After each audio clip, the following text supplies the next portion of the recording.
حضرت عباس رضی اللہ تعالیٰ عنہ اللہ کے نبی کے خچر پر دلدل پر نکلے کہ کوئی قریش کا آدمی ملے تو انہیں کہوں کہ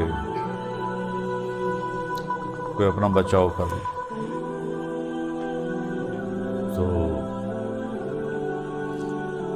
جب وہ قریب آئے تو یہ دونوں باتیں کر رہے تھے. انہوں نے اندھیرے میں ابو سفیان کی آواز کو پہچانا، یعنی کہ ابا حنظلہ، ایک ان کی کنیت ابا حنظلہ بھی. وہ کہنے لگے ابو الفضل. حضرت عباس کی کنیت آپ کے سب سے بڑے بیٹے کا نام فضل ہے. انہوں نے کہا ہاں، کہا ذا رسول اللہ بجیش عرمرم، ایک بہت بڑا لشکر لے کے آ گئے ہیں. ابو سفیان کہنے لگا ہماری جان بچاؤ. کہا جب میرے ساتھ خچر پہ چڑھ جا. خچر پہ چڑھا لیا. جب لشکر کے اندر داخل ہوئے تو حضرت عمر کی نظر پڑ گئی.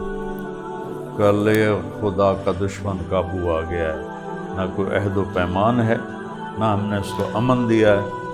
آج میں اپنی تلوار رنگین کروں گا.